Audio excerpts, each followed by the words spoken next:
Hi Pep, hope you well. I'm okay. Good.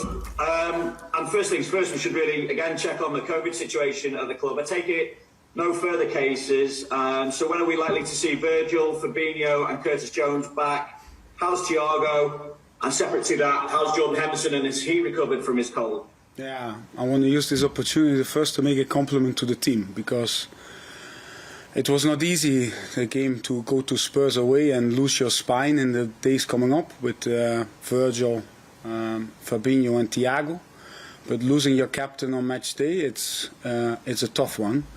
We all know that Jordan reflects our willpower, our determination, and losing him for the team was massive. So that's why I want to make the compliment, because the COVID cases really influence our preparation. And what I like about football and I like about our team is that the moment Jurgen does his meeting, the last meeting, we leave everything behind us and we only look towards the game to attack the match day. And this is what the team did. If you saw the first half against Tottenham, that we had 70% possession away from home against a fresh Tottenham, with the changes we had to make last minute, it's just a big compliment for the whole team and their mindset. They created a mindset to attack the game, and I'm happy with that.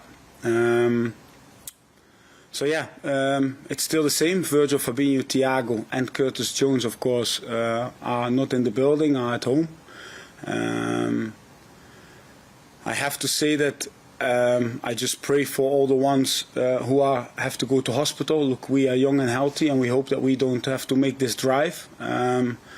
But these are the times that we have to think about these people as well. Health always comes first. So, and that's what we're going to do with them as well. We will not rush them back. We will take our time. This virus is really unpredictable. We have to see how each one, if they get sick, if they have real symptoms, how to.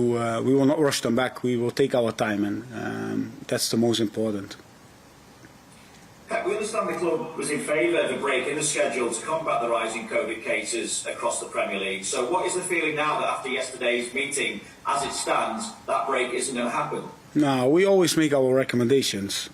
Each year we speak with the Premier League, we speak with the FA, we speak with the refs, and we give our honest opinion to improve the quality of the game. And that's what we did again in this meeting. And we really believe that if you want to improve the quality of the game, first of all, we love to work in England. And we love the Premier League, the intensity, the quality of our position, the playing every 3 days. We love it. So don't get me wrong, but we all have to respect recovery. If you want a quality game, it's important that the players don't accumulate fatigue, because that creates, for example, if our players are more fatigued, they make not as quick the decisions. They are not as brave. They are not as creative. Not a lot of spontaneous actions. We will play the ball to the side instead of forward. So the quality of the game goes down, the more fatigued it is, and we have to respect the fact that a Premier League player needs 72 hours to recover. So if we want more quality, the second thing is, in all our recommendations, we have to respect as well the recovery process, because it will reduce the risk of injury. Yeah. And finally for me, Pep, and it's going back to the weekend, and obviously the controversies that we saw with VAR. Have there been any conversations with Mike Riley or anyone else from PGML what went on as regards the penalty shout on Diogo and Harry Kane challenge on Andy Robertson? And if not, will you be seeking any conversations with the PGMOL, and what do you want to say to them? No, because everybody saw what happened, and I think the VAR is a good thing that it's in football, because it can help to make the big decisions right. So everybody makes mistakes. I make mistakes. If we make big mistakes, Jurgen and myself, we get punished. If players make big mistakes, they get punished. But if referees make big mistakes, probably or usually the teams get punished or the players get punished as well. And that's not correct. And I'm not talking about the small mistakes in the game, because that's football. It goes so quick. But the VAR is there to help the referee. And what I still don't understand is that why the VAR is always a separate person. Why the VAR is not part of a team. So you have a referee team, and because there are split seconds, the guy who helps the referee on the pitch needs to know the referee with everything he has. They need to be a team because together they are responsible. If there's always changes, that will not work. And that's the same that would be if Jurgen every week has a different assistant manager.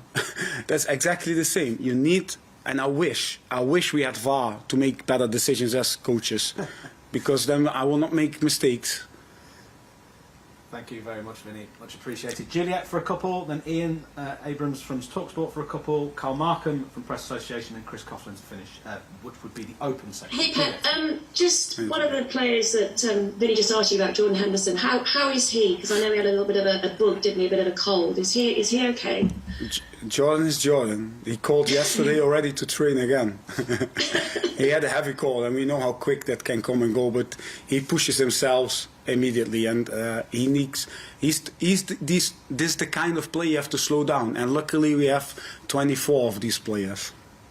What's the? I mean, if we can talk about this cup tie, hopefully it will go ahead. But what is the situation in terms of the team going into this one? I imagine there's going to be changes, isn't there, from the game at Tottenham? Yeah, but we don't look like games like this. We only look to improve our team, to prepare the team, and for us it's much more important what we are going to do than who's going to play, for an example. And if you saw our lineup against AC Milan away, everybody would think, or was thinking probably of you guys like, wow, that's brave. And we only thought game on. So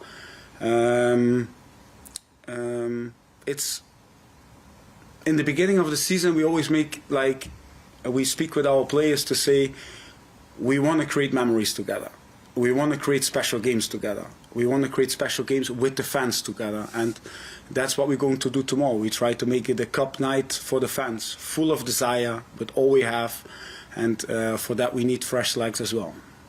So, from the Liverpool side, you've got a team to put together out there. Yeah. I'm just thinking because there's so many games in doubt, isn't there, with what's going on at the moment? Yeah, but that is a fair question, of course, and I think every club has a completely different situation, so you can only look at it as an individual. Leicester had their cases like 2 weeks ago, so probably these boys are all back from illness, and hopefully they're all fine. You saw that Tottenham, even after 10 or 12 days, when they come back, they can play really well, these boys. So we prepare a strong Leicester team. We prepare a Leicester team what's a typical Brendan Rodgers team, what will open up the pitch, will want to have the ball, wants to make the game, wants to be in the opposition half, with real technicians in the center, with speed on top, with Barnes who has a brilliant season, or Daka or Vardy as the striker. So we will prepare to play against a strong Leicester team. Thank you. Thank you, Juliet. Ian from TalkSport. Hi Pep, how are you? You well? I'm okay. Good. Just a couple from me. First of all, how important now is this tournament? We're getting in the quarter-final stage. It's being rumoured there might only be a one-legged semi-final. How important is this tournament now to Liverpool? We don't prioritise. We are not like this. The only thing we'll prioritise is the next game. Make a line-up, create a plan, prepare well, and attack match day. That's what we prioritise. So that's what we're going to do. That's one of our strengths, and that's part of our club mentality, to see the next game as the final. That's what the fans expect from us, and that's what we're going to do. We will put everything into this game, our hunger, our desire. The players really look forward to play football. So we love this game too much. And my other question is going back to COVID. We've heard managers talking about taking a break, a circuit breaker, to try and get over this problem.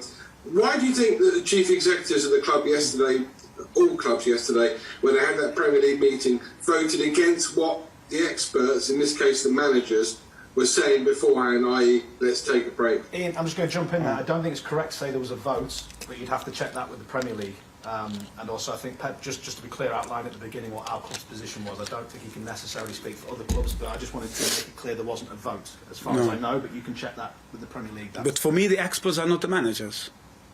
For me, the experts are the scientists and the doctors, and we should follow their guidelines, and they should be asked, the Premier League should ask them not the CEOs, not the managers. They should ask them, because health always comes on position number one, above everything.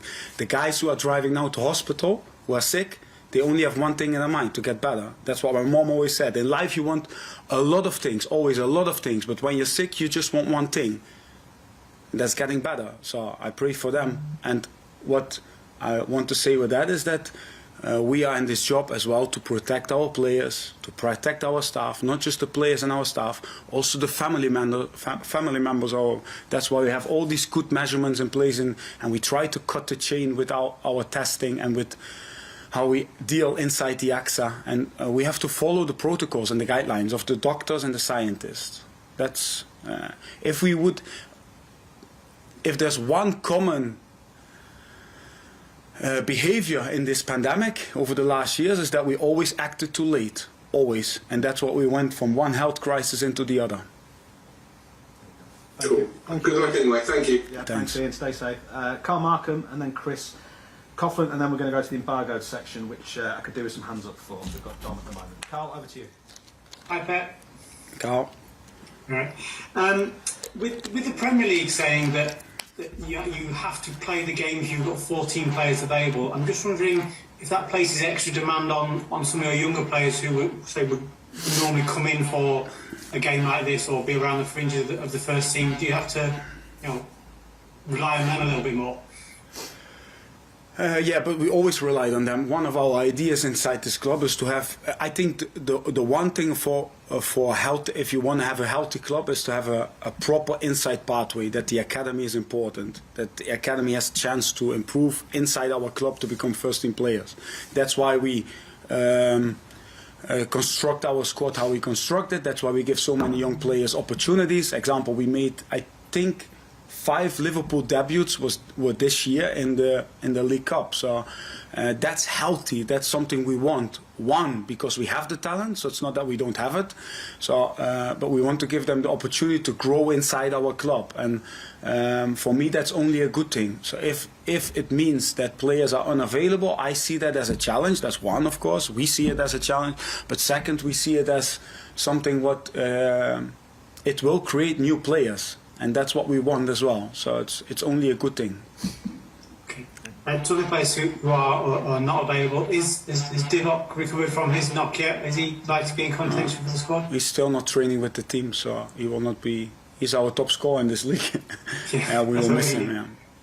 Okay, thank you. Thanks, Carl. And then finally for this section, Chris, and then we go to the embargoes, and we've got the hands up that we can take for that. So, Chris. Hi, Pep. Hey. It's understood that Liverpool were among the group, or among a group of clubs who were pushing for the postponement of game week 20, so games between the 28th and the 30th. Just wondering if you were aware of the reasons behind that, and would postponing those games have been something that you would have been in favour of?